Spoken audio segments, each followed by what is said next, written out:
जे के केहू जानत ना रहे उनकर केहू प्रचार ना होखत रह जाए। शंकर जी के बेटा एगो रहले भैरवनाथ। एक दिन तपस्या करे चल गए, कहले कि हम भोलेनाथ के पुत्र बानी। सबके नाम बा, गणेश जी के नाम हो गए, कार्तिक के नाम हो गए, सबके नाम हो, लेकिन भैरवनाथ के नाम काहे नहीं होगा? काहे? हम तपस्या करब ऐसन की वरदान हमरो मिली कि हमरो नाम हो जाए। अब जान जाइए ही भैरवनाथ जंगल में तपस्या करे खातिर गइल बारे। जब तपस्या भइल ओ जैसे आकाशवाणी होता आकाशवाणी होता कि भैरवनाथ जा तू अपना पिताजी के, ये सावन के दिन अपना पिताजी के शिवलिंग पर जल धरी हो तो हरो नाम होखे लगे। तार तपस्या से शंकर जी खुश होइल बारे। भैरवनाथ गंगा जी से एक लोटा जल लेके और चलल बारे शिव जी के दरबार में। कवि जी की लेखनी का उठ जा जी से जलवा होली हले भैरवनाथ चलले हो डगरिया रे धई। उदय भैया एक पेज हमारे बात लिख ले बारे, उठिए तो अभी खाली बात बोलिए, गाना ना गई है। एक पेज लिख ले बारे, लेकिन हम लिखी लेना हमरा अपने आप ही याद करे लगला। अरे तो भैरवनाथ जलवा होली हले,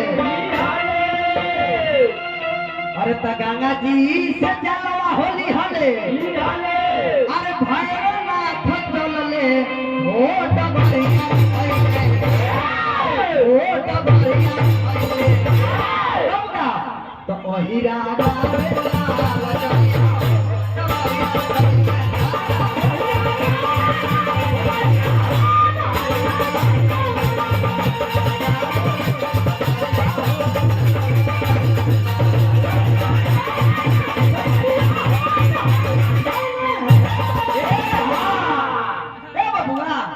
जब डगरे डगर जाता रहे तो पहले की आए दादा आज हमार जीवन धन हो गई उतना दिन के तपस्या कर। तो भैरवनाथ अपना पूरा परिवार खातिर तपस्या करत रहले।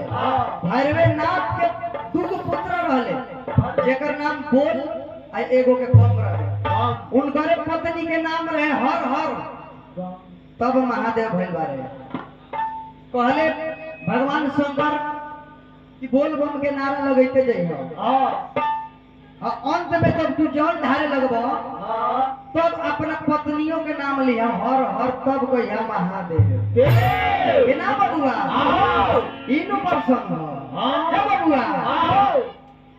तो कहले का अरे तो बोला बम बोला बम चल भैरवनाथ हो डगरिया भइले।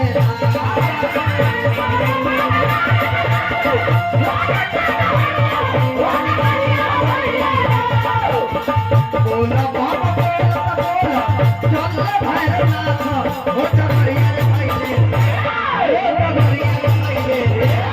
हीरा कहले लाल दरिया